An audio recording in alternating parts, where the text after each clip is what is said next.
एक ऐसी car brand जिसकी एस्पिरेशनल स्पोर्ट्स कार और सेडान्स वर्ल्ड वाइड बहुत ज्यादा फेमस थी। एक ऐसी कार ब्रांड है जो कि एक समय पे स्टेटस सिंबल के मामले में बहुत सी लग्जरी कार ब्रांड्स को भीगी बिल्ली बनाकर रख देती थी। मैं बात कर रहा हूँ the wildest cat of car industry, Jaguar.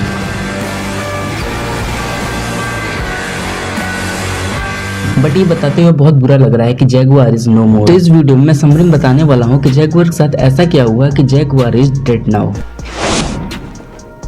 Jaguar बहुत पहले से ही स्पोर्ट्स कार्स और सेडान्स के लिए जानी जाती थी। जैगुआर अपने आप को दूसरी कार ब्रांड से बहुत अलग तरीके से स्टैंड करती थी एंड एक बहुत डिफरेंट तरह का पावरफुल ऑरा बनाकर रखती थी। जैगुआर को इस समय हमारे Indian brand Tata Motors own करती है। जैगुआर एक ब्रिटिश ब्रांड है जिसे पहले ब्रिटिश लेलैंड ने ओन किया हुआ था, बट हैवी लॉसेस की वजह से इन्होंने जैगुआर को बेच दिया फोर्ड को। जैगुआर के एक्विजिशन के बाद फोर्ड ने कुछ टाइम बाद लैंड रोवर को भी एक्वायर किया और उस समय पे ये दोनों ब्रांड बहुत ज्यादा स्ट्रगल कर रहे थे और इनको रिवाइव करना बहुत जरूरी था। इनको रिवाइव करने के लिए इन दोनों ब्रांड्स के बहुत से नए मॉडल्स भी लॉन्च किए गए। ये दोनों ब्रांड आपस में बहुत से कंपोनेंट, पार्ट्स और इंजन को शेयर करते थे। फोर्ड ने बहुत मेहनत की बट इन दोनों ब्रांड्स को रिवाइव नहीं कर पाई। फिर 2008 में फोर्ड ने जैगुआर और लैंड रोवर को टाटा मोटर्स को सेल कर दिया। टाटा को खुद नहीं पता था कि इन दोनों ब्रांड्स को रिवाइव कैसे किया जाएगा। टाटा ने इन दोनों ब्रांड्स को रिवाइव करने के लिए पानी की तरह पैसे बहाए और बहुत मेहनत और स्ट्रगल के बाद फाइनली ये दोनों ब्रांड्स रिवाइव हो गए और अच्छा खासा सेल्स भी जनरेट करने लगे। फिर 2013 में टाटा मोटर्स ने इन दोनों ब्रांड्स को मर्ज करके इनकी एक पेरेंट कंपनी बनाई JLR नाम से। इसके बाद ये दोनों ब्रांड बहुत तगड़ा परफॉर्म कर रहे थे और 2016 में JLR ने यूके के लार्जेस्ट कार मैन्युफैक्चरर की लिस्ट में अपना नाम दर्ज कर लिया था। सब कुछ अच्छा चल रहा था बट 2019 के बाद जितनी तेजी से लैंड रोवर की सेल्स बढ़ती जा रही थी उतनी ही तेजी से जैगुआर की सेल्स डाउन होती जा रही थी। जैगुआर की सेल्स डाउन होने का रीजन ये भी माना जाता है कि इनकी गाड़ियों में रिलायबिलिटी इश्यूज आ रहे थे और चाइना में इनके हेडक्वार्टर के सामने प्रोटेस्ट भी किया गया था, बट रिलायबिलिटी इश्यूज ही एक मेन कारण नहीं था। मैं मानता हूँ कि इनकी गाड़ियों में रिलायबिलिटी इश्यूज बहुत ज्यादा है, लेकिन जैगुआर की सिस्टर कंपनी लैंड रोवर, इन दोनों के बीच में कंपोनेंट और पार्ट शेयरिंग होती है और दोनों में ही सेम इंजन भी आते हैं। तो अगर मेन कारण रिलायबिलिटी इश्यूज ही होता तो लैंड रोवर की भी सेल्स डाउन होनी चाहिए थी। तो जैगुआर की फेलियर का सिर्फ रिलायबिलिटी इश्यूज ही एक मेन कारण नहीं है, कुछ और भी कारण है जो इस वीडियो में आगे पता चलेंगे।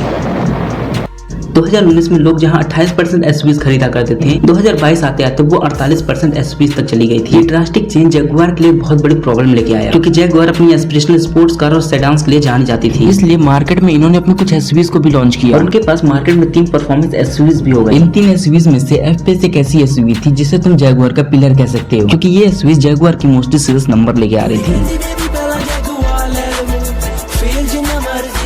और जो बाकी 2 एसयूवीज थी उनकी कुछ खास सेल्स नहीं हो रही थी। लेकिन जैगुआर कभी भी वो इंप्रेसिव सेल्स नंबर लेके नहीं आ पाई। उस समय पे जैगुआर के कॉम्पिटिटर्स पास 5 से 6 एसयूवीज थी और अब तो उससे भी ज्यादा हो गई हैं। जैगुआर का आउटडेटेड लाइनअप होना और रिलायबिलिटी इश्यूज की वजह से उनके ब्रांड इमेज का डाउन होना, ये चीजें जैगुआर के लिए बहुत ज्यादा प्रॉब्लमेटिक बन चुकी थी। जैगुआर की बहुत कोशिश करने के बाद भी इन एसयूवीज की कुछ खास सेल्स नहीं हो पा रही थी। और जैगुआर के फेलियर का दूसरा मेन रीजन है वो है लैंड रोवर। लैंड रोवर में सेम इंजन, सेम कंपोनेंट और तगड़ी 4x4 कैपेबिलिटीज और एसयूवीज बनाने के मामले में लैंड रोवर का अच्छा खासा नाम, तो इन चीजों से लोग लैंड रोवर की गाड़ी लेना ज्यादा प्रीफर करते हैं। तब तक लैंड रोवर ने अपनी मॉन्स्टर एसयूवी डिफेंडर का फेसलिफ्ट लॉन्च कर दिया, जो कि सेल्स के मामले में रिकॉर्ड पे रिकॉर्ड तोड़े जा रही थी। और मुझे लगता है इसके बारे में बताने की जरूरत है कि डिफेंडर की कितनी ज्यादा फैन फॉलोइंग हो गई है, जिसकी वजह से जैगुआर एक बहुत बुरी तरह से ट्रैप में फंस चुकी थी। जैगुआर के डाउनफॉल को देखते हुए JLR एंड टाटा मोटर्स ने डिसाइड किया कि ये 2024 तक अपने सभी लाइनअप को डिस्कंटिन्यू कर देंगे एक्सेप्ट एफ-पेस, और ये एफ-पेस भी शायद 2025 तक खत्म हो जाए। And that's why here I call the death of Jaguar.